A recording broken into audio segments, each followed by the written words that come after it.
அனைத்து நல்ல உள்ளங்களுக்கும் வணக்கம். இன்னைக்கு நம்ம பார்க்க போற டாபிக் மேஷ ராசி, மேஷ லக்கணம். இனி மகிழ்ச்சியான செய்தி உங்களை நோக்கி வரப்போகிறது. நல்ல நல்ல மாற்றங்களை நீங்கள் பார்க்க போகிறீர்கள். ரொம்ப முக்கியமா சனி பகவான் 12க்கு வந்துட்டாரு.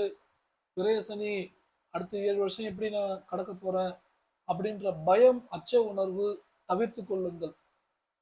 உண்மையிலே சனி பகவான் நல்லதை மட்டும்தான் செய்வார். அவர் நீதிமான். தவறு செஞ்சா தவறு, தவறுக்கான இது உண்டு. நல்லது செஞ்சா நல்லதுக்கான இது உண்டு. கண்டிப்பா உண்டு. ஆனால் சனி பகவான் எந்தவித தன்மையும் கொடுப்பவரில்லை, கொடுக்கக்கூடியவர் இல்லை. போன ஜென்ம கர்மாவுடைய விதிதான் கேது. அந்த கேது பகவான் இப்ப 5ல இருக்கிறார். இப்ப சிம்மத்துல உங்களுக்கு என்ன கிரகம் இருக்கிறதோ அதோடைய தாக்கம் தான் வேலை செய்யும் மேஷத்துக்கு.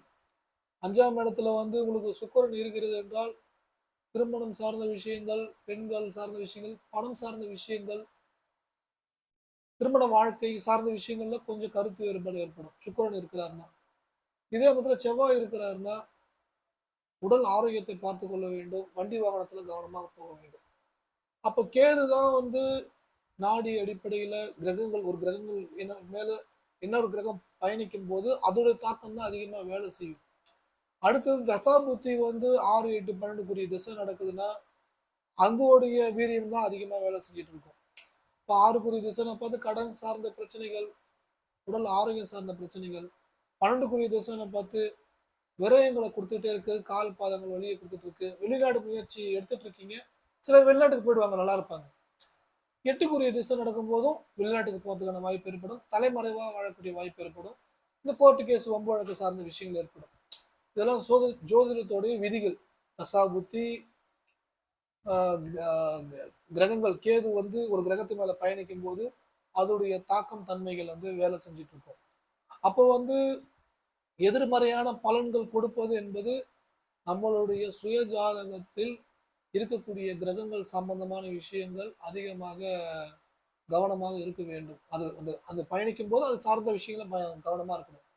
அப்ப ஜோதிடர் நீங்க வீட்டு அருகே ஒரு அஸ்ட்ராலஜர் இருக்காருன்னா அவர்கிட்ட போய் ஜாதகம் பார்த்து இந்த கிரகத்து மேல என்ன கிரகம் பயணிச்சுட்டு இருக்கு, இது இதனால என்ன கவனமா இருக்கணும் அப்படின்னு தெரிஞ்சுக்கலாம். உங்க வீட்டு அருகே நல்ல அஸ்ட்ராலஜிஸ்ட் இருப்பாங்க. குரு மேல இருக்கிறாருன்னா கடன் வாங்குற விஷயத்துல கவனமா இருக்கணும். கேது மேல சுக்கிரன் மேல போதும் பண விஷயத்துல கவனமா இருக்கணும். இது ராகு மேல போதும் இந்த சூதாட்ட சம்பந்தமான விஷயங்கள்ல கவனமா இருக்கணும். காதல் விஷயத்துல கவனமா இருக்கணும். இதே கேது புதன் மேல போறாருன்னா டாக்குமெண்ட் சம்பந்தமான விஷயத்துல கவனமா இருக்கணும். இளைய சகோதரர், அண்ணி, தாய் மாமா உறவுகள்ட்ட கவனமா இருக்கணும். இதே சனி பகவான் மேல போதும் தொழில் சம்பந்தமான விஷயத்துல கவனமா இருக்கணும். மூத்த சகோதரர், சகோதரர், சித்தப்பா உறவுகள்ட்ட கவனமா இருக்கணும். இதெல்லாம் கொஞ்சம் கவனமா நீங்க கையாள வேண்டிய விஷயங்கள். சரிங்க. இப்ப வாழ்க்கை ஒரு பய உணர்வோட போயிட்டு இருக்கு. ஆளாளுக்கு ஒரு ஒரு விஷயம் சொல்லிட்டு இருக்காங்க. ஒரு சிலவங்க நல்லது நடக்கும்னு சொல்றாங்க, ஒரு சிலவங்க இந்த மாதிரி போராட்டமான விஷயங்கள் ஏற்படும் சொல்றாங்க. 7 வருஷம் எதை பத்தியும் பயப்படாதீங்க. சின்ன சின்ன ரெமெடிஸ் சொல்றேன், இதை செய்யுங்க. உங்க வாழ்க்கையில இனிமே ஒரு புது மாற்றம், புது புது விஷயங்கள், உங்களுக்கு இனிமையான மகிழ்ச்சியான செய்தி உங்களை தேடி வரக்கூடிய வாய்ப்பு ஏற்படும். நல்ல விஷயங்களை நீங்கள் பார்க்கக்கூடிய வாய்ப்பு ஏற்படும். முதல் விஷயம், மீனுக்கு பொறி போடுங்க.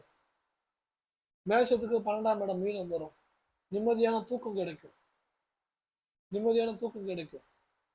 மிக முக்கியமா காலபுருஷனுக்கு 12வது வீடாக வருது. திருமண வாழ்க்கை சிறப்பாக அமையும். வெளிநாடு சம்பந்தமான விஷயம் சிறப்பாக அமைச்சு கொடுக்கும். அடுத்தது, பூனைக்குட்டி நாய்க்குட்டிக்கு உணவு அளியுங்கள். உங்களுக்கு வரக்கூடிய அவமானமோ போராட்டமான விஷயமோ வராமல் தடுத்து நல்ல விஷயங்கள், நல்ல மாற்றங்களை நிகழ்த்தி கொடுக்கும். அடுத்தது, நீங்க செய்ய வேண்டிய பரிகாரம், குலதெய்வ கோயிலுக்கு போங்க. மேஷத்துக்கு 5ஆம் இடம் சூரியன். குலதெய்வத்துடைய அனுகிரகம் கிடைக்கும் போது மனசு சாந்தமா இருக்கும். தெளிவான முடிவுகளை எடுக்க வைக்கும். தெளிவான பாதையில் உங்களை செல்ல வைக்கும். அடுத்தது, தொடர்ச்சியாக இனிப்பு வகை உணவுகளை அன்னதானமாக கொடுங்க. உங்களுக்கு சந்தோஷமான செய்தி உங்களுக்கு கிடைக்கும். திருமண வாழ்க்கை அமையாதவர்களுக்கு திருமண வாழ்க்கை, நல்ல நட்பு, நல்ல நண்பர்கள், நல்ல நல்ல விஷயங்கள் உங்களுக்கு கிடைக்கக்கூடிய வாய்ப்பு இருக்கிறது. இதை மட்டும் செய்யுங்கள். உங்கள் வாழ்க்கை அடுத்த கட்டத்தை நோக்கி போவதற்கான அத்தனை வாய்ப்பு சூழ்நிலையும் இறைவன் ஏற்படுத்தி கொடுப்பார். நல்ல மாற்றங்களை பார்க்கலாம். இனி உங்கள் வாழ்க்கை மகிழ்ச்சியான செய்தி இருக்கும். இந்த பரிகாரங்கள் செய்ய செய்யும் போது தெளிவான பாதைக்குள் நீங்கள் செல்வீர்கள். தெளிவான முடிவுகளை எடுக்க வைக்கும். தெளிவான விஷயங்கள் உங்களுக்கு கை கொடுக்கும், நல்லது நடக்க தொடங்கிவிடும்.